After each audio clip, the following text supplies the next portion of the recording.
Hola, buenas tardes. Me llamo Lidia Sánchez de las Cuevas. Actualmente estoy trabajando en el Departamento de Carreras Sociales del IUT de Bordeaux-Montaigne. No estoy dando clases de mi especialidad. Me he especializado en la literatura española contemporánea y más en particular la narrativa de la primera mitad del siglo XX y más en particular en la narrativa de Miguel de Unamuno. Mi tesis se titula La Nivola, une théorie du roman chez Miguel de Unamuno, y la defendí hace algo más de 2 años, en septiembre de 2021, y mi director de tesis fue Rafael Esteve. De acuerdo. Muchísimas gracias por haber aceptado participar en esta serie de entrevistas, Lidia. Gracias La a ti. primera pregunta es, ¿cuál ha sido un poco tu trayectoria para llegar a esta tesis? ¿Ha sido una trayectoria tradicional o ha sido un poco más diferente? Sí, a ver, no creo que haya sido una trayectoria tradicional como se entiende aquí en Francia, pues que haces la carrera, la licenciatura, continúas con el máster, luego intentas sacarte las oposiciones y una vez sacadas empiezas la tesis, todo así de seguido. No fue mi caso, más que nada porque bueno, yo me he formado en España, en Madrid, hice Filología Hispánica en la Universidad Complutense de Madrid. Terminé la carrera en 2011 y vine a Francia. Y en Francia empecé a trabajar, estuve 2 años como profesora suplente en secundaria, profesor contractuel. Y bueno, cuando ya vi que llevaba muchos años, un tiempo dando clases, me di cuenta que la vía al final era esa, la pedagógica, y yo filología hispánica la hice sobre todo porque quería aprender a investigar, hacer investigación literaria.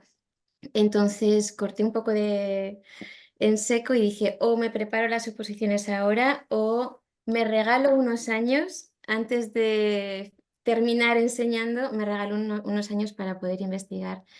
Y eso hice. Entonces, pues me informé como qué es lo que había que hacer aquí en Francia para matricularse en un doctorado.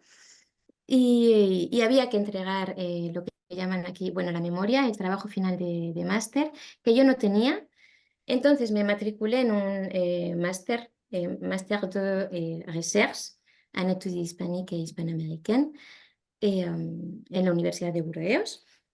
Lo hice este trabajo y luego tampoco directamente ni me presenté a las oposiciones ni me inscribí en la tesis, sino que estuve un año trabajando porque sabía que seguramente me iba a financiar yo la tesis. Entonces pues ese año también me sirvió un poco para pensar sobre todo qué quería trabajar, en modelar un poco el proyecto de investigación y ahorrar para luego poder investigar de una manera un poco más tranquila. Entonces, trayectoria tradicional no, pero bajo mi punto de vista, una trayectoria bastante natural. Es decir, no creo que no hubiera sabido hacerlo de otra manera y me parece en ese sentido bastante, sí, bastante natural, sí. ¿Y ha habido un elemento detonante para elegir Unamuno, para elegir Nívola? ¿Cómo has llegado a Unamuno? Pues fue este trabajo de fin de máster, porque yo cuando, a ver, cuando eh, tenía que elegir un tema en esos momentos, a mí me interesaba mucho los temas filosóficos, el existencialismo en particular, en la narrativa de la segunda mitad del siglo XX, en la narrativa española. Entonces quería trabajar sobre el existencialismo en Tiempo de silencio, perdón, de Martín Santos, y La tierra prometida de José María Gelbenzu.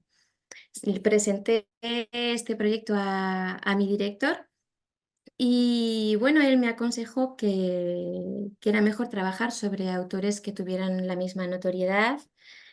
Y entonces, pues así pensando y sabiendo que la obra y el pensamiento de Unamuno iban a ser una fuente fundamental, porque él es un gran existencialista para el trabajo, pues al final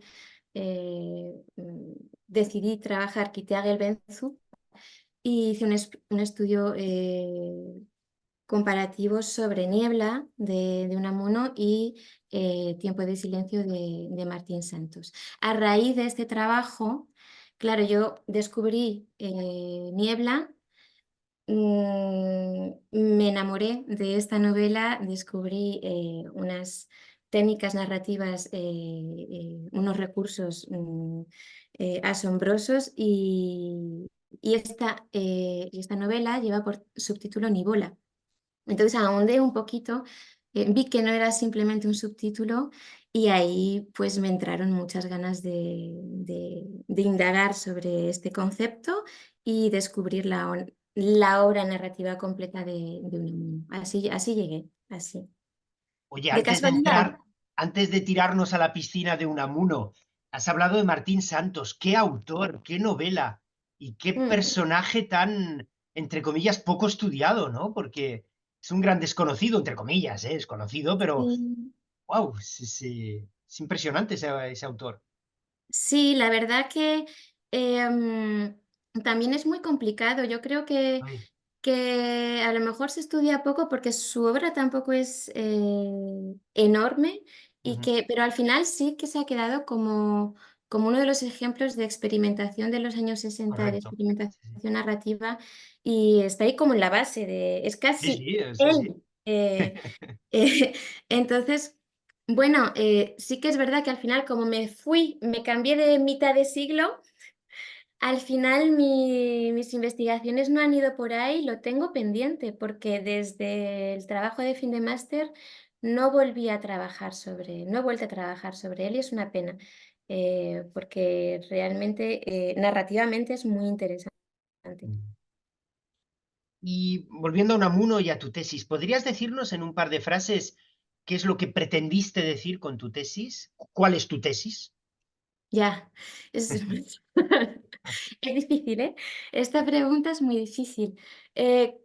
Bueno, pues con mi tesis, a ver, mi tesis defiende que la nivola es la expresión ficcional de la realidad íntima de Unamuno.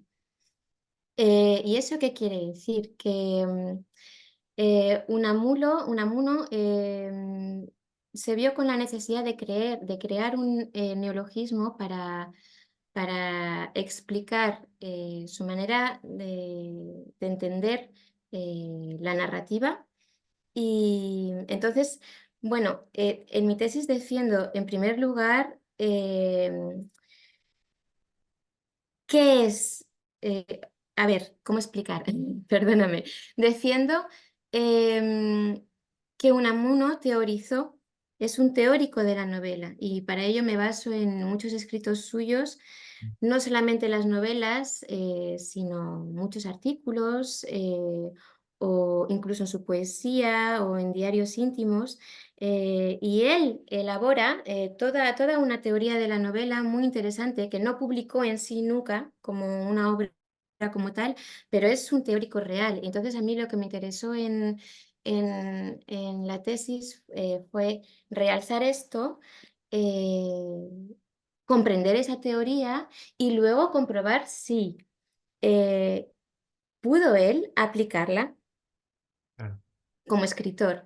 Y entonces lo que hago en la segunda y la tercera parte de la tesis son análisis puramente literarios de las características que él teoriza en sus propias novelas. Entonces tomo en función de esto considero que Unamuno escribió 10 nivolas que son, pues eso, su manera de novelar, que es bastante compleja porque al final lo que él intenta es transmitir su realidad íntima, que para él es la realidad auténtica, pero cómo puedes expresar una realidad auténtica a través de la ficción cuando la ficción lo que es una ilusión de la realidad? Pues, ¿cómo se hace? Pues mediante la nivola. Mm. Y eso, pues, lo descubres leyendo las nivolas, y no sé si me estoy alargando mucho, No, no, perfecto, pero perfecto. Es decir, que tú, corrígeme si me equivoco, sobre todo para que quede claro para todo el mundo, tú trabajaste a partir de un aparato teórico propuesto por el propio Unamuno. sí, es uno de los aparatos teóricos. Luego, lógicamente, me baso también en todos los aparatos, bueno, tengo como 3 fuentes. Mm. Unamuno mismo, eh, como defiendo, que él es teórico, de literatura, Sí, me sí, baso para todas las características en fuentes, clásicas de teoría de la literatura, como Genet, el dialogismo de Bakhtin, claro. Ujú. Greimas, etcétera. La hermenéutica, en fin. Y luego, otro pilar, en el que me baso es, lógicamente, todos los trabajos, todas las investigaciones que sean los especialistas de la obra, Hombre, unamuniana, claro. Ujú. lógicamente. Porque claro, ahí hay un trabajo hecho. Ellos han empezado a excavar el hoyo mucho antes, Claro. mucho antes que yo. Entonces, bueno, sí. ¿Y el Em, corpus ficcional, Lidia, el corpus ficcional de Unamuno, cuál fue? Estas 10 nívolas, Las 10 nívolas, vale. sí, pues, Nuevo Mundo, Niebla, Amor y Correcto. pedagogía, Abel Sánchez, La tía Tula, ¿Cómo se hace una novela? Muy meta como título. La novela de Don Sandalio, Jugador de ajedrez, y me quedan 3, que son las 3 novelas ejemplares y un prólogo, que, son El Marqués de Umbría, Dos madres y, Nada menos que todo un hombre. Mm. Y Nívola aparece por primera vez en Niebla, ¿no? Imagino. Sí, pero no es la primera novela. Eso es Ah, sí, interesante, porque por eso te lo pregunto, claro, por eso, sí, sí, sí. antes de Niebla, sale Amor y pedagogía, y antes de Amor y pedagogía, bueno, está Paz en la guerra, pero yo hay 2 novelas que no considero nivolas, que es Paz en la guerra y San Manuel, bueno, mártir, que Ujú. bueno, no sé, ¿Y tampoco por quiero qué? ¿Por qué? enrollarme. Pues ¿Por qué? porque no cumplen con todas las características que él teoriza Ujú. de lo que él considera nivola, simplemente. Y básicamente por lo que, la característica que concierne al espacio y a la descripción. Eh, Porque normalmente una nivola, al tener un carácter muy íntimo, no hay prácticamente elementos espaciales. Y, por ejemplo, en San Manuel Bueno Mártir el espacio es importantísimo, es casi Ujú. un personaje. Entonces no podía, en ese sentido, no podía considerarla como una nívola completamente. Luego, lógicamente, tiene otras características Ujú. nivolescas, pero no tiene todas las características nivolescas. Y Ujú. Nuevo Mundo, perdona, no la publicó nunca, ha salido publicada, de manera póstuma. Entonces, bueno, pero tiene también una explicación. Claro, yo considero un poco como Nuevo Mundo es como la protonivola. Él tan siquiera había pensado en este neologismo, pero por por las razones por las que no publicó Nuevo Mundo tienen mucho que ver con la opción de escoger o de crear un neologismo para presentar su manera de novelar. Porque no quisieron Nuevo Mundo, porque era muy diferente a la manera de novelar que se hacían en aquel momento. Entonces, al final, él, pues, decidió, quizá por puro marketing, Ujú. subtitular Niebla como Nivola, y fíjate cómo funcionó, porque Ujú. Niebla es archiconocida. Sí, sí. Mm. Porque Unamuno muere en plena Segunda República, ¿no? O un poco En el después. 36 Sí, justo, al empezar, sí, sí, al empezar empezó la guerra y en diciembre se empezó murió. en diciembre, murió, sí, sí. Y quizás Mm. crear ese canon nivolesco ha sido una de las dificultades que has encontrado. ¿Qué dificultades has encontrado en la redacción de tu tesis? Pues, en cuanto al contenido. Sí, En sí, cuanto a la contenido y luego elaboración, redacción, sí, sí. pues precisamente, a ver, porque Unamuno se conoce como mucho su figura, ¿no? Una persona como compleja, muy contradictoria. Ya de por sí la Nivola, como antes he dicho un poco, es bastante, la definición es un poco compleja es, porque una ficción, porque entonces al final estás preguntando qué es ficción o qué es realidad. ¿Cómo puedes presentar la realidad mediante la ficción? Bueno, entonces a veces me resultaba muy difícil, ¿cómo decir? Eh, hacer valer ciertos recursos que Unamuno empleaba em, para defender esta teoría, porque a veces es difícil defenderla, pero porque es paradójica.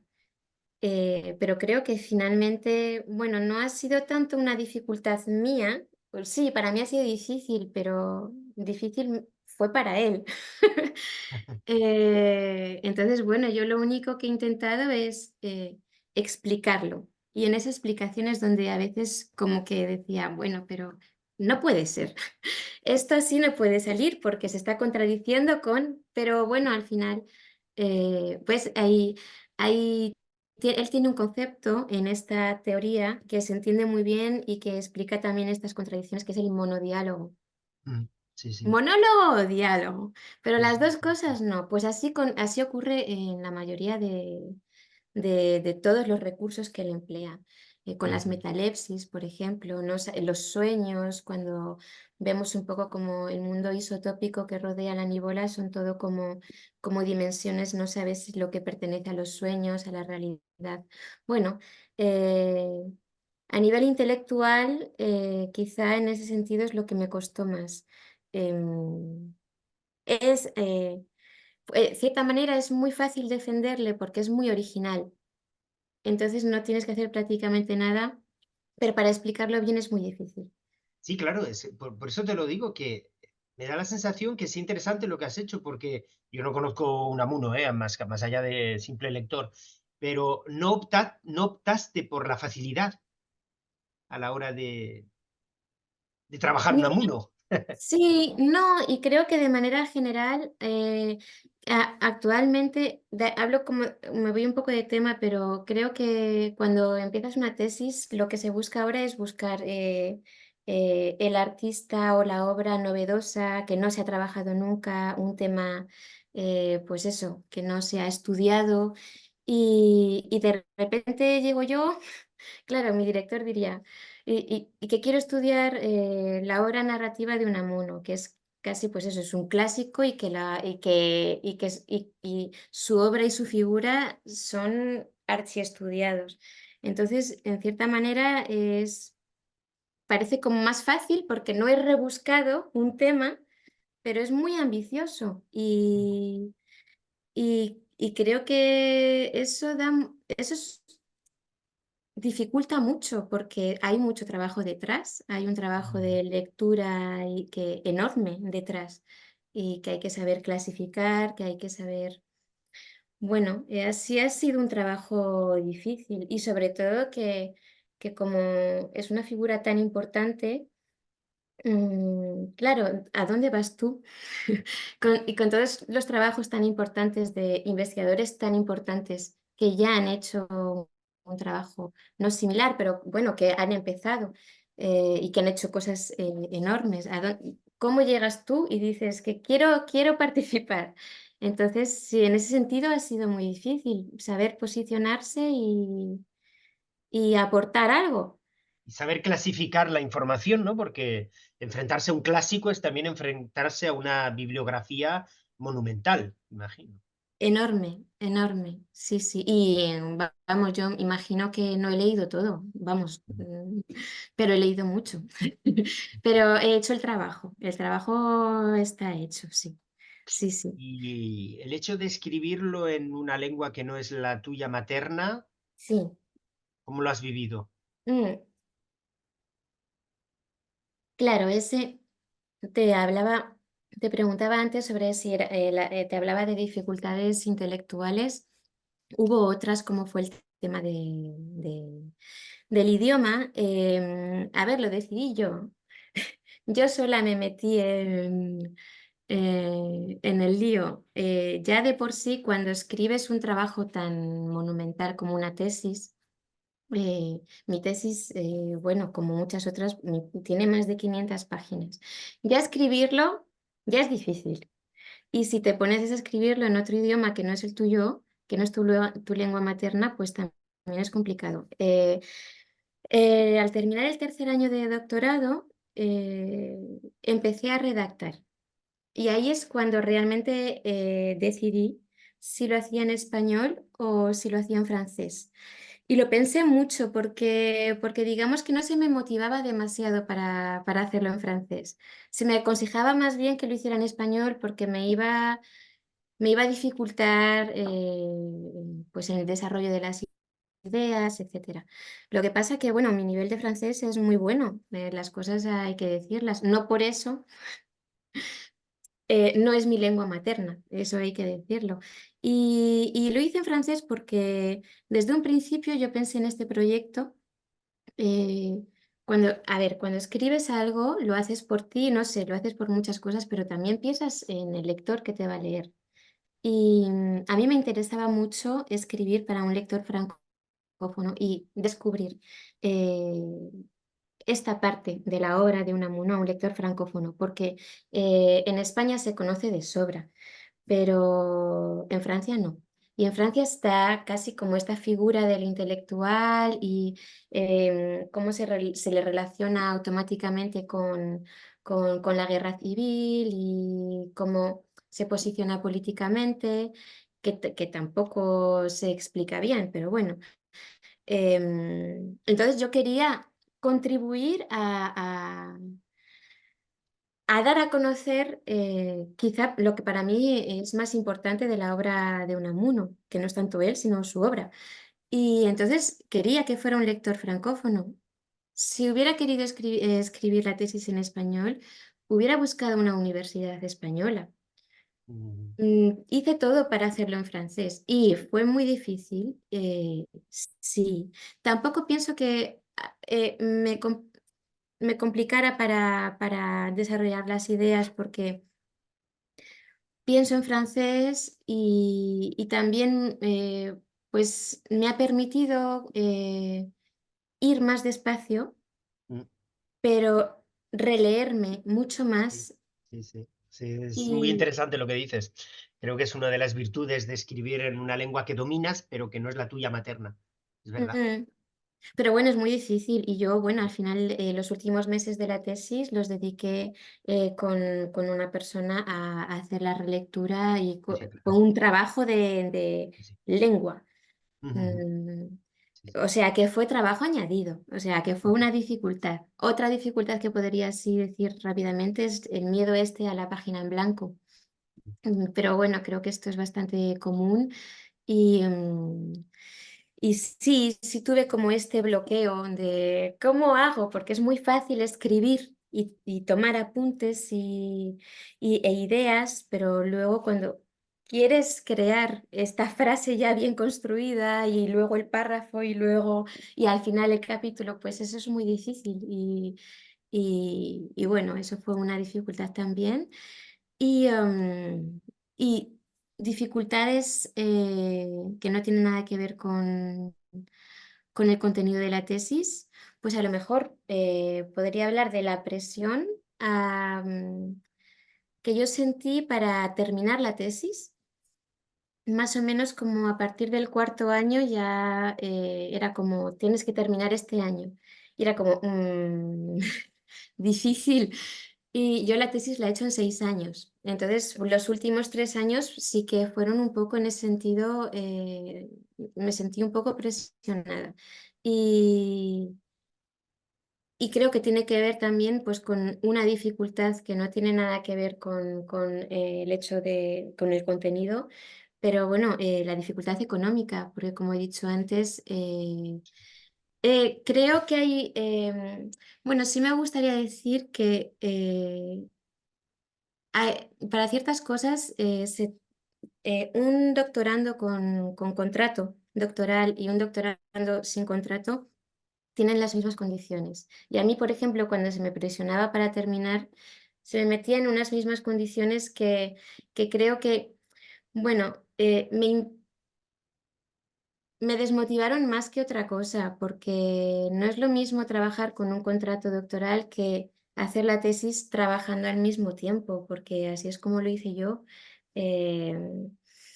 Eh, los 4 primeros años, bueno, los 2 primeros estuve como chargé de cours en una escuela de comercio en el Instituto Cervantes, los 2 siguientes de lectora, el quinto fue la pandemia, es decir, que no se tienen en cuenta ciertas condiciones y eso hace mella, porque tienes que estar bien intelectualmente y para ello tienes que tener buenas condiciones de trabajo. Sí, sí, Sí, evidentemente. ¿Puedes recordarnos el jurado de tu tesis, por favor? sí. De tu... Eh, Cojo la tesis que la tengo aquí para... Claro, coge el bebé, cógelo. Pues mira, Dominique Breton, Ujú, catedrática, profesora en Bordeaux-Montaigne. Ella es especialista en teatro español del siglo XX, bueno, y actual también. Eh, que no pudo estar en la defensa, pero sí bueno, por razones personales, pero no, pero sí preparó su parte eh, su parte como jurado, digamos, ujú, su evaluación. Luego Rafael Esteve, mi director, que es catedrático también en Bordeaux-Montaigne y es especialista en literatura hispanoamericana contemporánea y también en la filosofía española. Pascal Peiraga, catedrática de la Universidad de Pau y de Pays de la Dour, especialista en literatura y sobre todo narrativa española del siglo XX. Ha escrito mucho sobre Azorín. Eh, y por último, Jean-Claude Rabaté, eh, emérito, gran especialista de Unamuno, fue el presidente de la defensa. Y Benedicta Vautier, que es especialista en la narrativa unamuniana. Ella es catedrática en la Universidad de Berna, en Suiza, y bueno, aparte es especialista en modernismo español y en teoría de la literatura. Bueno, para mí fue un honor porque fui yo, en ese sentido, mi director, la verdad que le tengo que agradecer porque normalmente es algo que el jurado es algo que el director elige y a mí mi director me pidió mi opinión y yo le dije que me gustaría muchísimo que estuvieran, si ujú, pudiera ser Benedicte Vautier y Jean-Claude Rabaté o Colette Rabaté, porque al final son los especialistas unamunianos en francés, que escriben, que podían entender la tesis escrita en francés, actuales, y creo que lo mejor de una defensa al final es el diálogo que puedes tener con los que son especialistas, ujú. porque es así como puedes aprender y te puedes enriquecer. Que las críticas negativas te vengan de los especialistas, es que, bueno, las quieres recibir, porque son ellos los que te tienen, los que saben. Claro. Entonces, bueno, me hizo muchísima ilusión que formaran parte de la defensa. Antes de pasar al Día de la Defensa en Sí. concreto, escuchando la composición de tu jurado, se ve que el peso del aspecto filosófico es muy importante en tu tesis. Por, por, O por la Rafael especialidad sí, correcto, sí, sí, sí, sí. Es algo sí, que se vio en tu sí, tesis, está reflejado en tu tesis, está ese aspecto reflejado, filosófico. sí. Está reflejado, lógicamente, pero de forma más indirecta, Mm, porque sí que, al igual que para la memoria, hice una memoria temática mm. y trabajé el existencialismo como Sí, sí, tema. sí, sí. No quería, en la tesis no quería que fuera una tesis temática. y no hice una tesis temática. Sí, sí. Expongo la teoría de la nibola. Sí, sí, sí.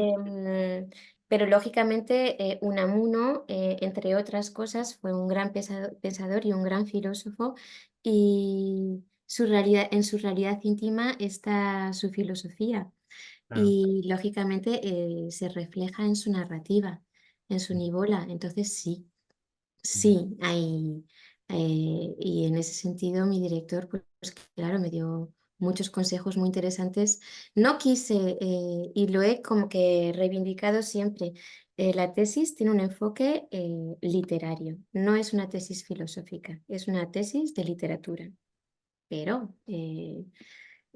lógicamente la filosofía está dentro. Sí, Ujú. sí, hay mucha filosofía, sí. Y más cuando trabajas un término tan filosófico en sí como la aníbola. Sí. A ver, ¿qué recuerdo guardas del Día de la Defensa? Bueno, pues un buen recuerdo, eso para empezar. Un buen recuerdo. Un poco difuso, un poco niebla, ¿no?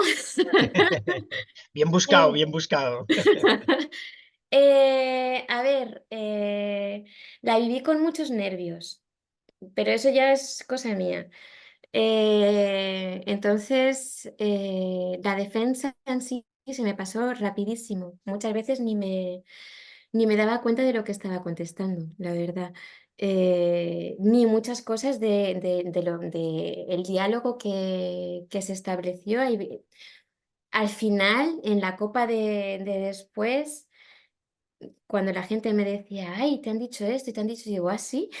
Porque lo viví todo como un poco, fue muy rápido, un poco abstracto, pero fue muy bonito, fue extraño también, pues eso, en la copa al final ver como diferentes mundos juntos, porque vinieron mis padres, mi hermana de Madrid a apoyarme en este momento tan importante, y algunos, pues bueno, mi pareja, y amigos, pues los más importantes, y junto a esta parcela de mi vida, pues todo el mundo académico que Ujú, más respeto al final.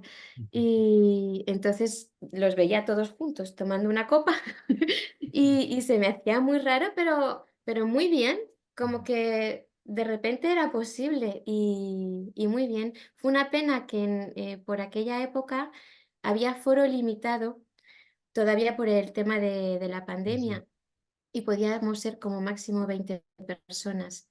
Que bueno, tampoco a una defensa van 100 personas, ¿eh? Que no, pero no pude invitar de manera general a la gente. Y eso, pues, la verdad que se me quedó un poquito como una espinita. Me hubiera gustado Ujú, haber invitado así a todo el mundo. Pero bueno, no, muy bien. Así ahora, con un poco más pasados los años, una muy buena experiencia. Una muy buena experiencia.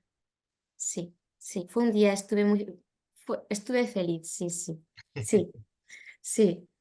¿Y hay alguien durante estos años de preparación de la tesis, de escritura y la preparación para la defensa, ha habido alguien que te haya marcado, que haya sido de una ayuda especial, tanto académicamente hablando como en otros ámbitos del proceso creativo de la tesis?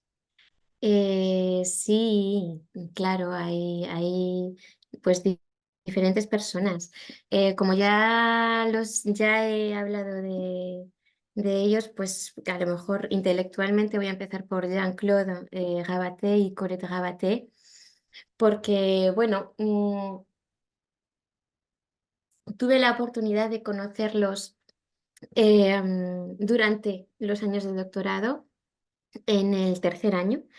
Y bueno, a mí ellos me han enseñado mucho, porque ellos no trabajamos la misma disciplina. Ellos son los biógrafos, actualmente los biógrafos de Unamuno, y trabajan su pensamiento, su posicionamiento político. Yo soy literatura, pero tienen tantos conocimientos y son, de cierta manera, tan generosos y tan curiosos, que quieren saber sobre qué trabajas y en cuanto les dices te van a decir, pues escribió una carta tal año a fulanito o no sé quién ha escrito un artículo, es decir, que es una fuente bibliográfica excepcional. Y luego aparte son muy apasionados con el trabajo y con la obra de Unamuno y cuando tú ves a un investigador apasionado, simplemente te dan ganas Te de... apasionas también, claro. Sí, Sí, sí. claro, claro. Y entonces ahí pues hemos tenido diálogos muy bonitos y me han enseñado muchísimo. Mm. Eh, y con ellos pues estuvimos trabajando un poco en la Casa Museo de Unamuno en Salamanca, entonces ahí pues sí que me gustaría también eh, citar pues a todo el personal de la Casa Museo, desde la directora, Ana Chaguaceda Toledano, a Vicente, que ya no está, Flor, Francisco, Alberto, que siempre se han mostrado muy disponibles conmigo, han creído mucho en mi trabajo y siempre han tenido las puertas abiertas y entonces eso me ha ayudado mucho en los años de la tesis y en los años posteriores. Eh, y a lo mejor pues a otro nivel, compañeros de fatigas. Pues, por ejemplo, dos doctorandos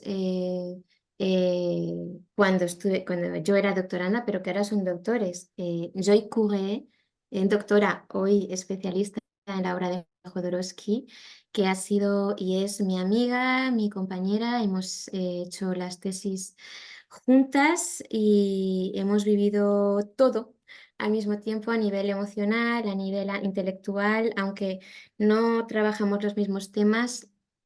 En ese sentido, no ha sido tanto intelectualmente, pero bueno, hemos aprendido los engranajes de una tesis que no es solamente la redacción, hemos organizado jornadas de estudio juntas y defendimos prácticamente, bueno, el mismo mes, el mismo año. Entonces nos hemos acompañado y nos seguimos acompañando y se lo agradezco muchísimo. Y Pablo Birghetti, que es hoy doctor, especialista en la obra de Bolaño. Y él, pues cuando yo empecé, él terminaba más o menos, coincidimos unos poquitos años, pero compartimos el director. Entonces, digamos que fue como mi hermano mayor de investigación me cogió de la mano y como de manera altruista me metió en este mundo, en el departamento de español y bueno, pues se lo agradezco también muchísimo. Bárbara Serré también, todavía no es doctora, pero me ha aportado muchísimo y estoy segura que dentro de poco va a mostrar eh, lo que vale intelectualmente de su trabajo. Y a lo mejor para terminar, sí, perdón, em, también he hablado de ella antes, esta persona que me ayudó en la relectura final de la tesis fue una persona clave, Nairuz Chapin, es traductora, y aparte de hacer un trabajo asombroso y realmente perfecto, me ayudó mucho porque los últimos meses de la tesis para mí fueron muy difíciles. Yo había perdido mucha motivación y no creía muy poco en lo que había hecho y la tesis ya estaba hecha. Entonces, ella con su relectura me ayudó incluso más psicológicamente porque me comentaba pues lo que estaba leyendo, me decía que le gustaba, que qué interesante esto. Bueno, al final me dio un empujón emocional muy, muy importante y muy necesario en ese momento. Y bueno, no puedo seguir, pero me queda Lidia, aquí. ¿qué consejo darías a los que se quieren meter en una tesis, a los jóvenes y las jóvenes doctorandas? Pues a ver, varias cosas. Depende también mucho de la dirección que tengan y de las condiciones y de la forma de ser de cada uno también. Pero obviando un poco todo eso, yo diría que lo más importante al final es que tienes que hacer la tesis porque quieres Parece una tontería, No pero lo es, no lo es. no lo es, que si puede ser, elige tú el tema, porque es un tema que a ti te tiene que gustar, que te tiene que apasionar.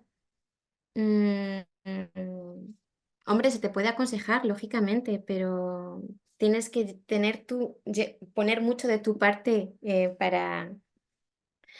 para poder cargar con ese tema y que te siga gustando, porque como la tesis es un camino largo y difícil muchas veces, pues si es un tema que no te interesa, no vas a encontrar la motivación necesaria. Entonces, te tiene que gustar. Tienes que tener claro eso, principalmente. También tienes que tener claro que es un trabajo muy largo, a largo plazo, muy abstracto en ocasiones. Entonces es importante crearse pequeños objetivos para sentir, ya no es tanto sentir, porque realmente vas a avanzar con ello, pero tienes que sentir una satisfacción con lo que estás haciendo.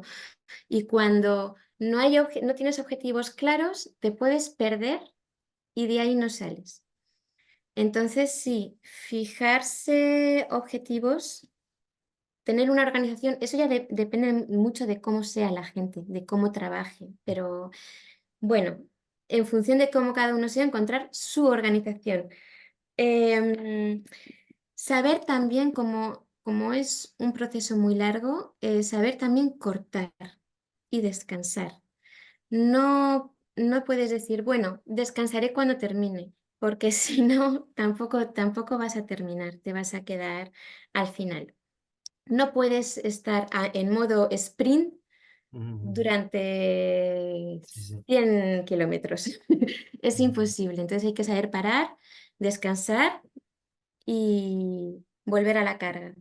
Em, Tener en cuenta, o sea, la importancia de que es un trabajo solitario y hay que tenerlo muy, muy en cuenta, solitario, en la hora para redactar, de reflexión, pero que también es un trabajo colectivo y que las lecturas ya son un trabajo colectivo porque estás leyendo otros pensamientos, pero los diálogos son muy importantes. Leyendo o en coloquios, participando en conferencias, haciéndolas.